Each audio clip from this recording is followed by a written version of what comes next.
Les écoles belges sont championnes de l'inégalité scolaire en Europe. Les résultats des élèves y sont fortement liés à leur origine sociale. L'écart entre les résultats des élèves les plus favorisés et ceux des plus pauvres est nettement plus important chez nous. Et ceci tant chez les francophones que chez les néerlandophones.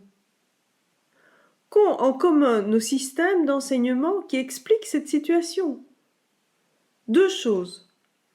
Premier point, l'enseignement en Belgique est géré comme un marché et pas comme un service public. Les écoles y sont mises en concurrence pour le recrutement des élèves.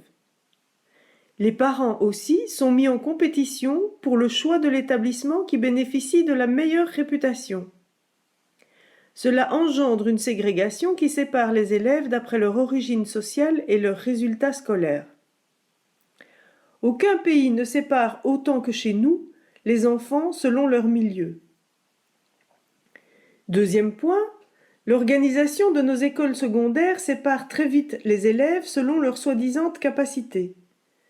Dès l'âge de 12 ans, ils sont orientés vers des établissements qui préparent soit à l'enseignement général puis à l'université, soit à l'enseignement qualifiant et professionnel.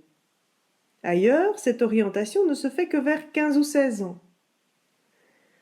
Or, que font nos gouvernants? En Fédération Wallonie-Bruxelles, le pacte d'excellence promet de mettre en place un tronc commun, c'est-à-dire un programme d'enseignement à peu près identique pour tous, jusqu'à 15 ans.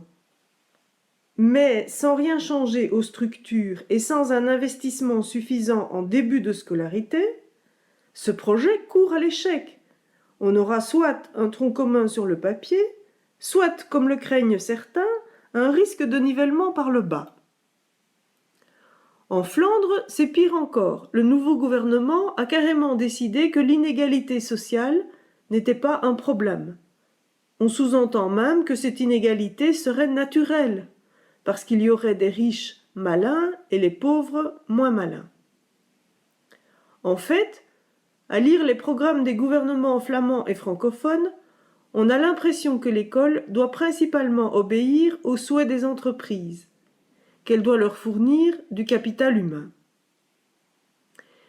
Mais pour nous, l'école a une mission plus fondamentale à remplir. Elle est une condition de la démocratie.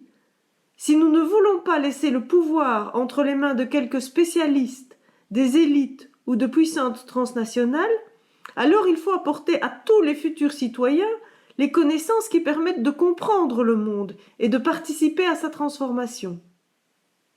Voilà pourquoi il faut un enseignement qui soit ambitieux et qui le soit pour tous les enfants.